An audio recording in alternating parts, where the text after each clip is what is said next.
So it's been a while since you guys have seen an episode on this bike, building that Chopin. To Gregory, the person that won the bike, we apologize for the time that it has taken, but we finally got it. This is the bike that you guys haven't seen in a while. And here's the final part, which I hand over to the very capable hands of Drew. If you've forgotten about this motorcycle, this was our season 9 giveaway bike. So here is the announcement stuff still hanging up. Season 9 winner, Gregory Murphy, 1960s Harley-Davidson panhead slash shovelhead chopper, which we've been calling the Chopin. You guys haven't heard about it in a while because building a bike like this, it's difficult. Starting from frame and building from there. We have done previous giveaways where we essentially buy like a brand new motorcycle, fold it out, and then give it away.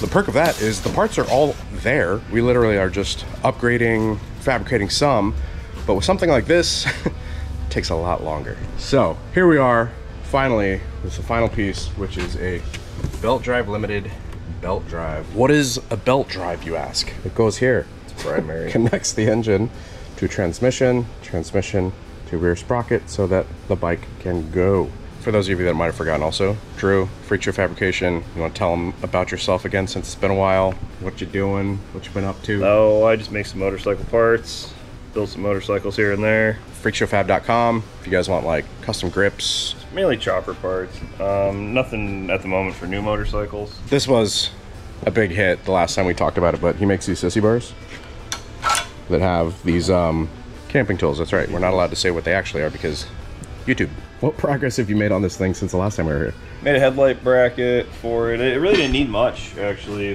when we were last time. I was just waiting on a few stuff. Triangular headlight? Yeah, I gotta trim this. It's super sweet stuff, so I gotta do a little trimming on it. But yeah, it did a little triangle headlight. Got the pipes for it. I modified the foot controls a little bit. Brazed up the oil lines, so they're all done. I mean, that's really it. I mean, there really wasn't much that needed to be done. Do we have a different seat on here last time around? I thought I remembered we made like a little... We had a different seat. Thing that went into there. I might use this seat. It's actually a more expensive seat. I'm not sure yet. Also, I did that. I put a key switch in. Super cool spot for it. Insert motorcycle sounds while I crank it. Rub, rub, rub, rub, rub, rub. Rub, rub, rub, rub, rub, rub. I was saying for Justin, but I'll take it. It really wasn't too much. Like I said, we were just kind of waiting on some parts. Some of this stuff has just been sold out, or there's been distribution problems or whatnot. So it's been a little funky in the industry lately as far as being able to get stuff. You know, even materials are kind of hard to get right now for just like raw materials for building stuff like handlebars and sissy bars and whatever. So we got the last part. I just got to fit it, make sure the hard lines that I made clear the transmission because it's going to slide forward, which it should. I may give it plenty of room. I'm going to take it apart and get it painted. Get to painting. Get to painting. Get to chroming. He does have an idea in mind for paint. I know that's one of those things we went back and forth on quite a bit, asking you guys to give us your input, give us your ideas. We did kind of, I'm not even gonna say it. It'll be a surprise. That'll be a surprise too.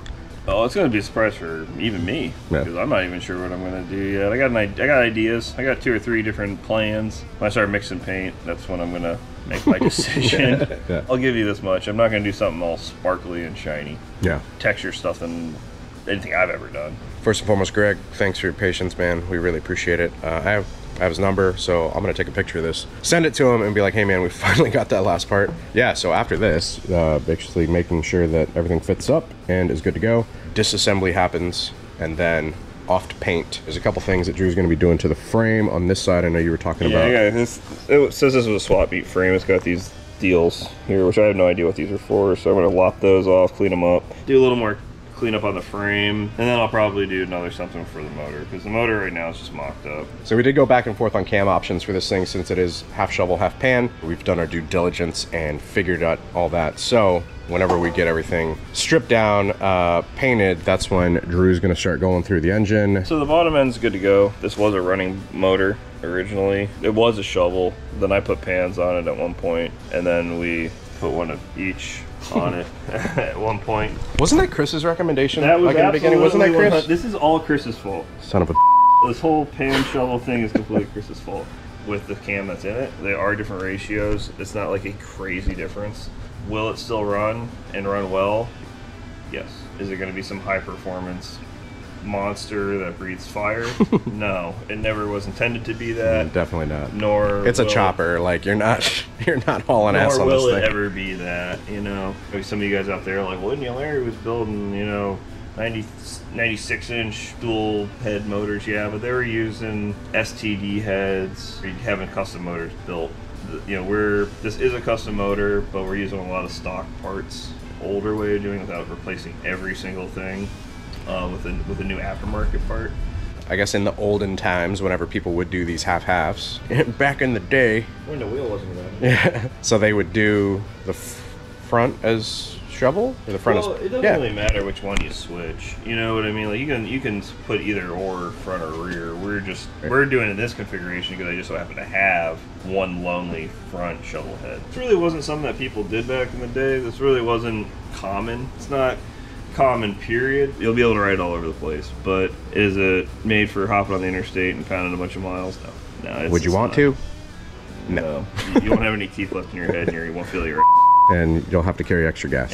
and you can't go very far. I have buddies that have the same exact setup in their bikes, and that's what they did, and they ride the hell out of their bikes. So what parts we got here for the belt drive? We have a belt drive, one primary, and there's your hub, there's your front pulley, and then we've got all the other stuff in your box of stuff. So we'll put this together and we'll slide it on there and see how everything fits. Sweet. Are we gonna do the Freak Show Fab Blockhead on that? My buddy Pinstriping by Mikey. I'll do graphics, but he'll do all the finishing off of graphics. He always finishes off all my paint jobs really nice. So he'll put Blockhead on one side of the belt and Freak Show on the other, like I did on that bike over there. There you go. That's what it'll look like. Yeah. Freak Show Fabrication one side, Blockhead on the other.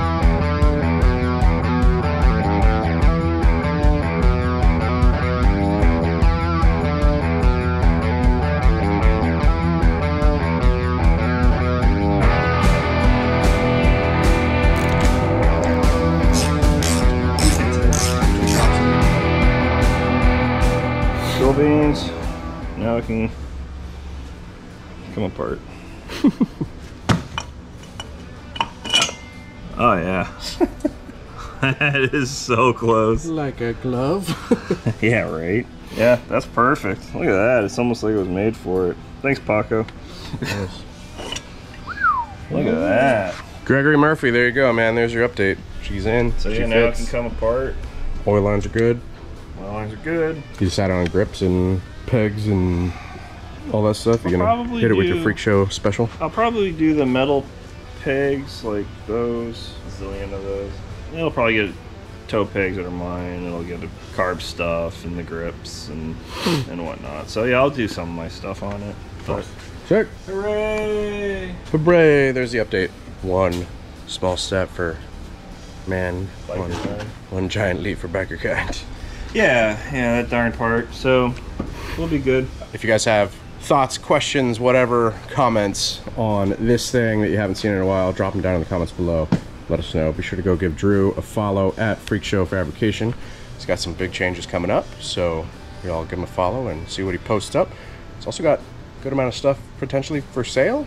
Oh yeah, it's time to. I have a lot of parts, and I just have too many parts. So it's time to get rid of some. But pay attention on my Instagram. I'll be posting stuff. We'll keep you updated. Next footage you see on this thing should be the time-lapse footage with Drew. Basically tearing it down, getting it ready for painting, all that stuff. So at this point, it's like we've got the bike. The base of it is there, and now it's all kind of finishing touches and then going through the engine. Might just be seeing a bunch of time lapses between now and then. We're really pressing to get this to Gregory. Why did we say it like that one time? Gregory? Yeah, it's from a movie. Yeah. I couldn't tell you what movie, but it's from a movie. You guys post up in the comments below what movie is that from. It's a short video, but we got some more stuff coming for y'all. This one's pretty lackluster, but you know. It's a big step though. It is a big step, because now I can take it all apart. Hope you guys enjoyed it. If you did, hit the like. If you're not subscribed, hit subscribe. Hit the bell icon so it sends notifications of future uploads and activity. Until next time, ride safe, stay vigilant. Catch you guys in the next one.